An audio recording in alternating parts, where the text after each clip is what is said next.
like, yes, this is like my favorite FU song that is just such a vibe. My name's Lights, and here's 5 songs that changed my life. And if you complain once more, you meet time, I'm the FU. So this is a song that was way ahead of its time, and I think it was one of the first times that I heard heavy bass like that. It has this bass line that like prowls and growls and goes off, and she has this sweet vocal, and she's talking about being a complete badass, army of me. She is like the army. She's her own army, but she has this small, cute voice and this big bass under her, but very sweet, soaring melodies. So it was that juxtaposition immediately that I was drawn to. And I think my music, especially on my new record, Pep, is all about that dynamic where you take this one thing that you think should be one thing and then mix it with a thing that should be another, put them together. And that's what Lights has always been. And I think that it probably originated from Bjork, who's one of my greatest inspirations.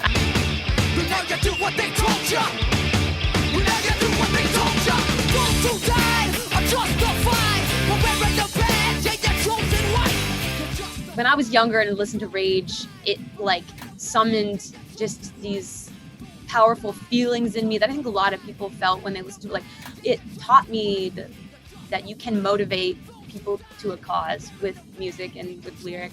But I think from a musical perspective, I'm a big fan of Tom Morello. He's the reason I play Fender, like, you know, Strats and Tellys. I mostly play Tellys.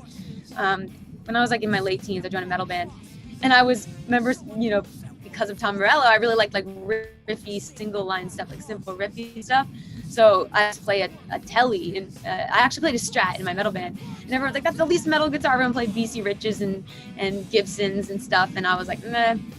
Tom Morello pulls off like the heaviest music with the simplest parts and a small guitar. I've looked at love from both sides now, from give and take, and still somehow it's love's illusion. I learned a lot about songwriting from this song and this artist. Like, one of my favorite songs is Circle Game by Joni Mitchell as well, and I had the pleasure of meeting her once. She's just complete walking god. So I learned the brass tacks of like how to use metaphor in poetry to make a song come to life.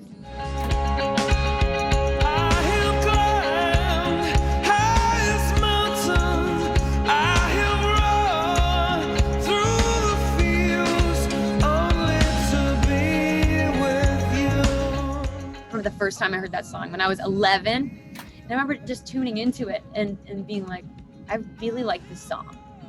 I don't know what this is, but I really like this song.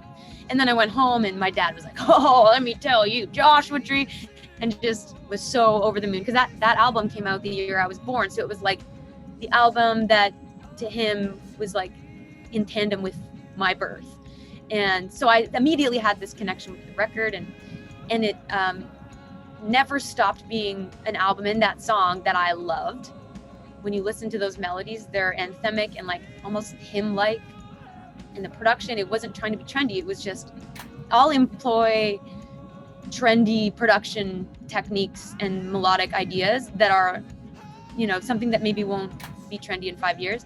But I always try to remember that song and how they make that song timeless. And that no matter when you play that song, it still feels new to me. I am alone, all confused, waiting for the rainy day, while I spend my time walking in the sunshine.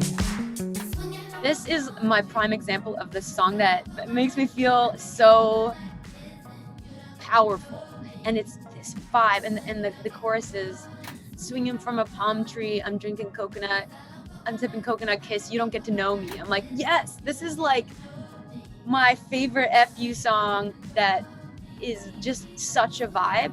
And it's got pep energy, right? Like, pep is all about that. It's like this like belligerent confidence. Like, I am here and I'm loud about it, and I don't really care what anybody thinks. This song is like the embodiment of everything that I'm trying to achieve on this record, but with this like really feel-good vibe. The music is power. It's a dark art, and like to be able to harness that and create something that can change people's mood, that's magical. it's created my purpose as a human to like create these getaway moments, because life isn't always great. There's a lot to worry about when you look out the window, and there's a lot to be concerned about and be afraid of, and it's our job as musicians to make a moment that makes you kind of forget that.